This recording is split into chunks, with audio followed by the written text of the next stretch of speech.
want to talk about the AP pool. Ooh. So Here we got it pulled up right here. yeah, BYU at 10, tied with Miami.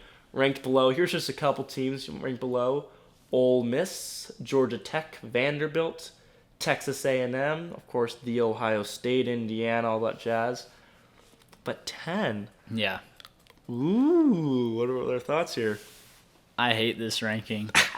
BYU being tied at 10 is super disrespectful to BYU. They're one of like 4 or 3 teams in college football that are still undefeated, at least in the top 25. 1 of 5. 1 of 5. Yeah. And first of all, Miami's in the spot above them. Yeah, I know they're tied.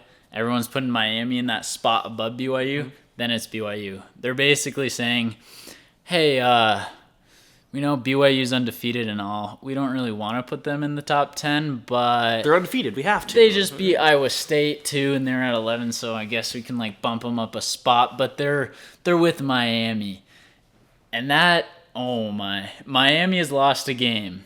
They've lost to I don't even remember who it was, but it wasn't that worthy of an opponent. They're behind Vanderbilt, who also lost to Alabama. Vanderbilt? Alabama is number 4 in the country. They are a good team. Yeah, but Alabama has lost to Florida State. Florida State lost to Stanford. Florida State's not good at all. Yeah. There's a bunch of these one-loss teams that are still above BYU, and BYU can't even be in that 10 spot alone. And what I think the most disrespectful part of this is that Notre Dame is at number 12. That's disgusting. Notre Dame is 5-2, while BYU is 8-0. BYU has 3 more wins than Notre Dame, has no losses, and they are 1 spot above Notre Dame, who is also projected to be in the college football playoff, which I think is fraudulent, terrible. Not going to happen. Notre Dame hasn't played anyone real. They lost to Miami, and yeah, Miami's number 10. I don't think they should be number 10, frankly. BYU has just been getting disrespected this whole season. They've said they haven't played anyone. They beat ranked Utah, who has blown out teams. Utah's only losses have come to BYU and Texas Tech, the 2 best teams in the Big 12. BYU beat Iowa State, another good team.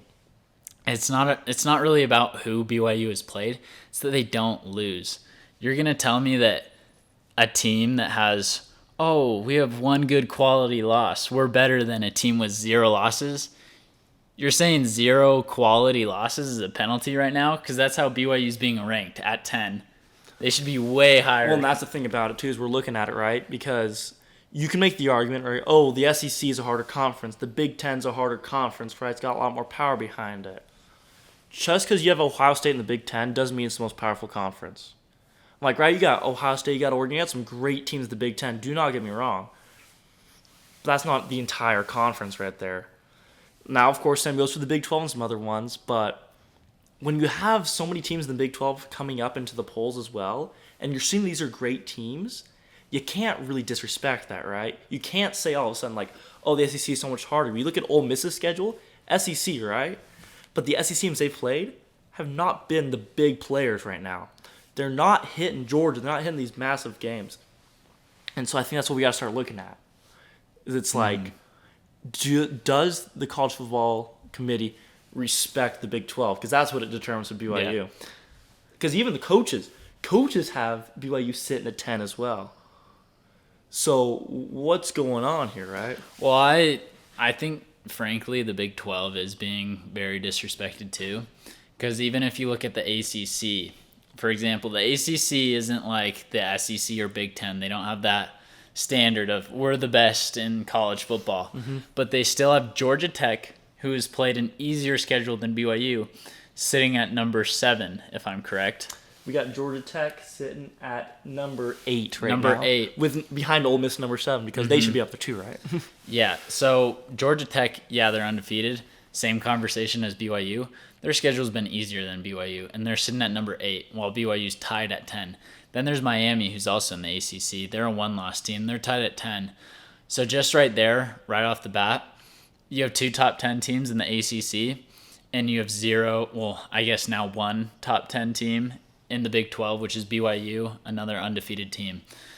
So Texas Tech isn't in the top 10, but they're also a one-loss team. I think if they played Miami, it'd be close. Yep. I would even say that Texas Tech could beat Miami. Yeah, I think it's possible. I think the Big 12 is just like the college football playoff committee and the AP poll don't have any respect for the Big 12.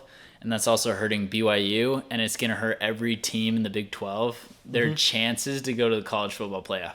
Because I think there should be at least 2 in the Big 12 that go to the college football playoff, possibly 3, because Houston is balling out too. Should either be Houston or Cincinnati if Texas Tech and BYU already have a spot in there. Agreed, hands down.